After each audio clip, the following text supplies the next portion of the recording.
Welcome to a screencast on hybridization. Let's start by looking at covalent bonding in one way that's been discussed, and that is as electrons that are in orbitals of atoms, where there's only one electron in an orbital in one atom and one electron in an orbital in another atom, and then those two orbitals combine together, or we'd say overlap. The electrons are shared, and this can happen in hydrogen, where a 1s orbital electron in one atom and a 1s orbital electron in another atom combine together to make H2, and now we have two electrons being shared.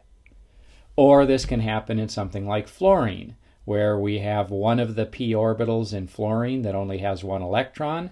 It's a 2p orbital.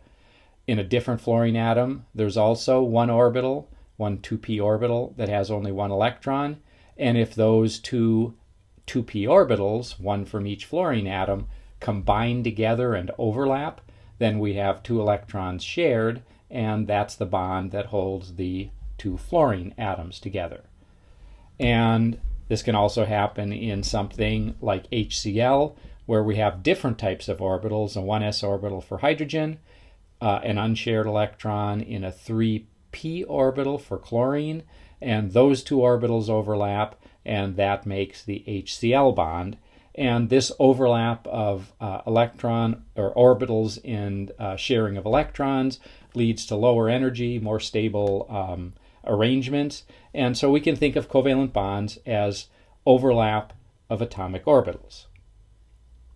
Now, if we apply this to something like, let's say, carbon, a problem arises, because the valence electrons for carbon, there are two electrons in the 2s subshell and two electrons in the 2p subshell, and there's one electron in each of two orbitals in the 2p subshell, and then one orbital has no electrons in it at all.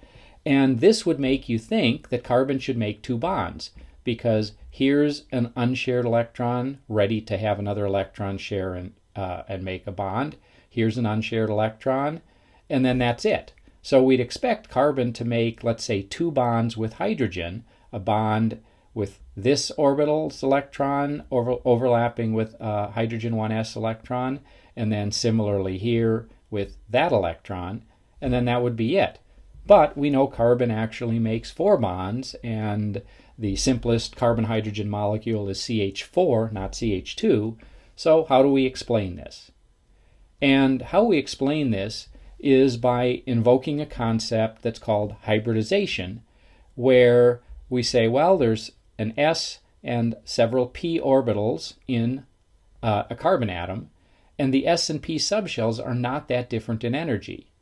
And what our model indicates or shows is that the s orbital and one or more of the p orbitals, in this case all three of the p orbitals, combine together, and we have four total orbitals that we start with, a 2s orbital and 1, 2, 3 2p orbitals, and they combine together to make four new orbitals that are a combination of s and p, and these are called hybridized orbitals. They're kind of like mushed together average orbitals in a sense.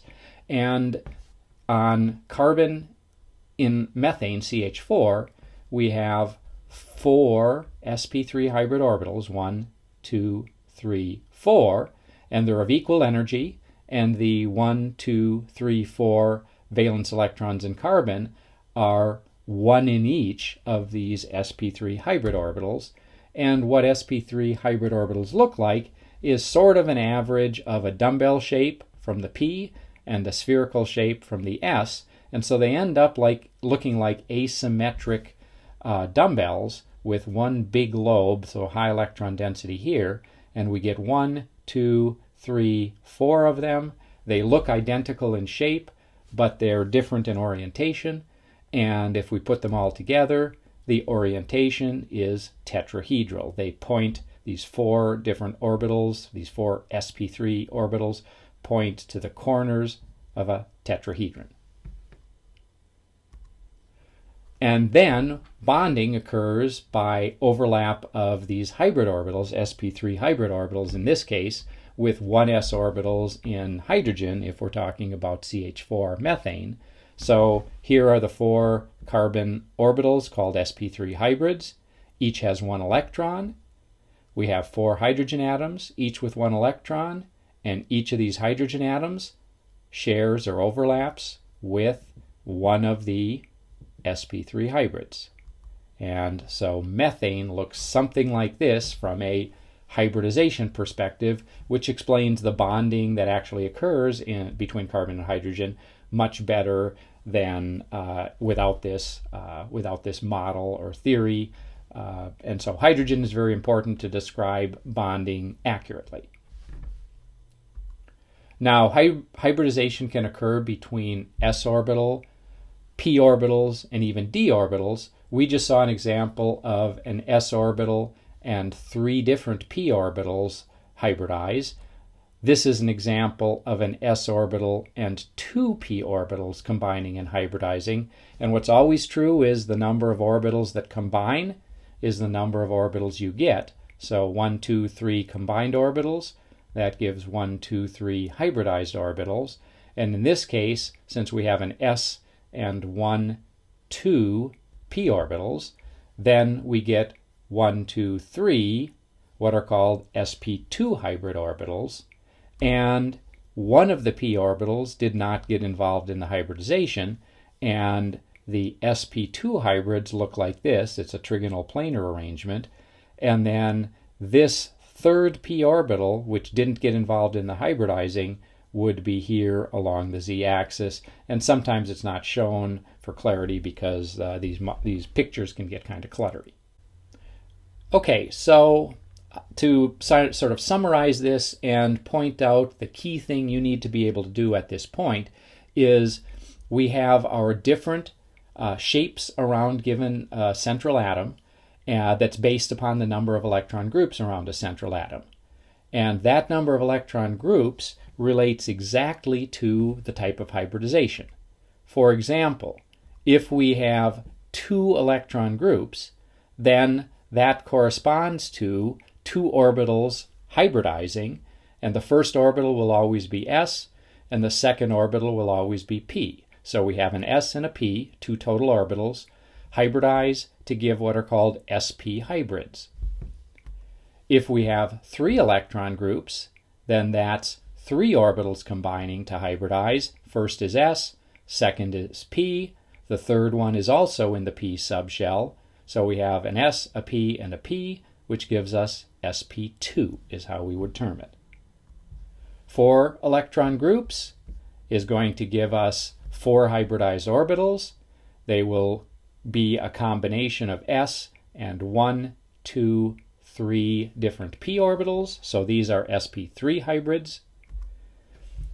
If we go past 4 electron groups, we get to expanded octets. Then d orbitals combine in as well. So 5 electron groups means 5 orbitals mixing together. First is always s, next 3 are always p, and the 5th one would then be d, so we get sp3d hybrid. And then 6 electron groups would be s, 3 p's, and 2 d's for sp3d2.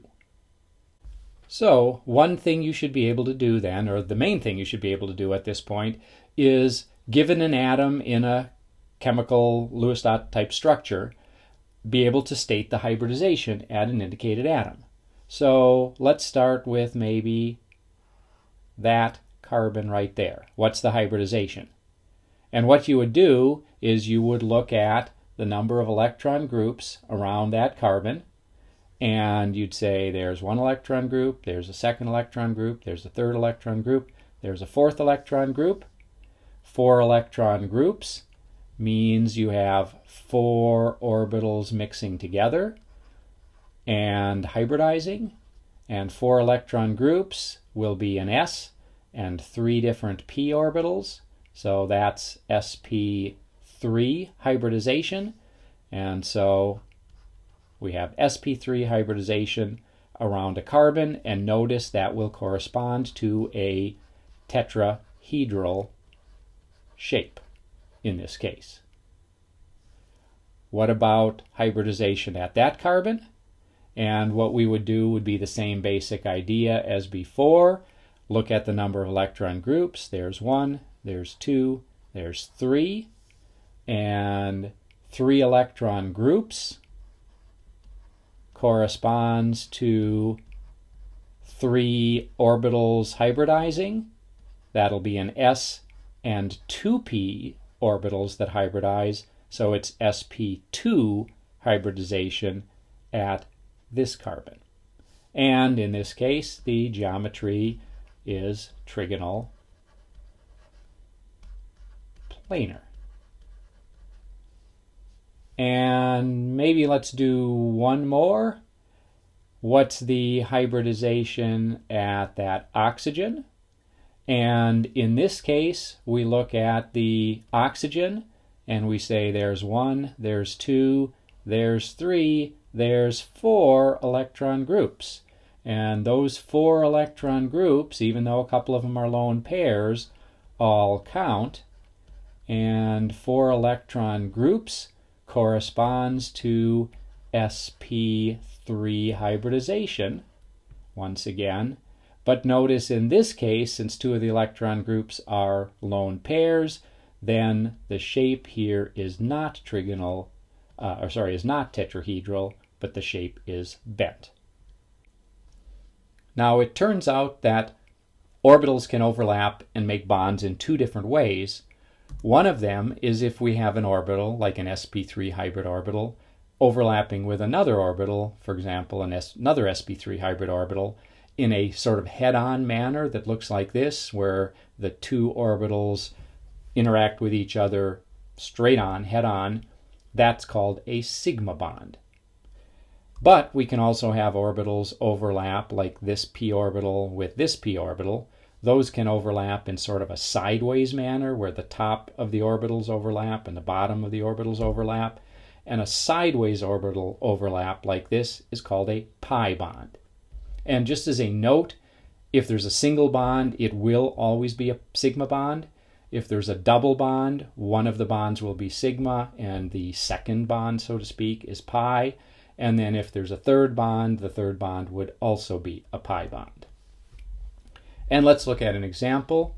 Ethane, C2H6, or which can also be shown as CH3CH3 to see the structure a little better. And that is 2 carbon atoms bonded together. Each carbon has 3 hydrogens bonded to it. And each carbon has 4 electron groups around it. 1, 2, 3, 4. So it's going to be sp3 hybridized. Same for this carbon. The shape is tetrahedral because each carbon bonds to carbon bonds to 4 different atoms: hydrogen, hydrogen, hydrogen, and carbon. And then the bonding looks like this.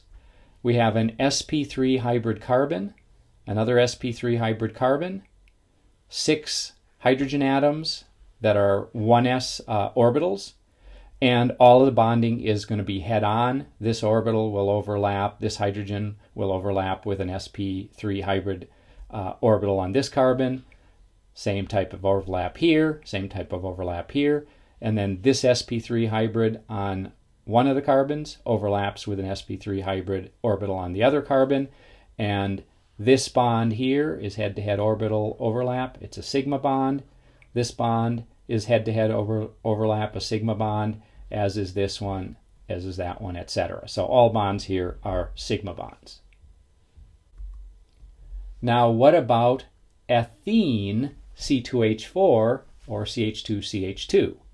And ethene is 2 carbon atoms with 4 hydrogen atoms, 2 on each carbon. And if we draw the Lewis dot structure for this, we find we need a double bond between the 2 carbons. So we are going to have on this carbon 1, 2, 3 electron groups. So it's sp2 hybridization. It's going to have a trigonal planar arrangement around it. The other carbon will have the exact same thing. And in terms of bonding, what this looks like, and now this gets a little complicated, so let's go make sure we go through it. The yellow orbitals represent sp2 hybrid orbitals on the carbon. One of the sp2 hybrid orbitals on, let's say, the right-hand side carbon overlaps with an sp2 hybrid orbital on the left-hand side carbon, and that overlap is a sigma bond. And then we also have sigma bonds between sp2 hybrid orbitals on the carbon and each hydrogen. And then there's a p orbital on each hydrogen that did not, on each carbon that did not get involved in the hybridization. And this p orbital and this p orbital end up overlapping on the top and the bottom, and it's kind of hard to draw all that together because then things start overlapping and covering up. So here is, we're focusing on just that overlap between the p orbitals, and notice there's electron density overlap on the top and on the bottom. It's not head on, and so that's a pi bond. So we have here a sigma bond and a pi bond making up the double bond. And that's it for an introduction to hybridization.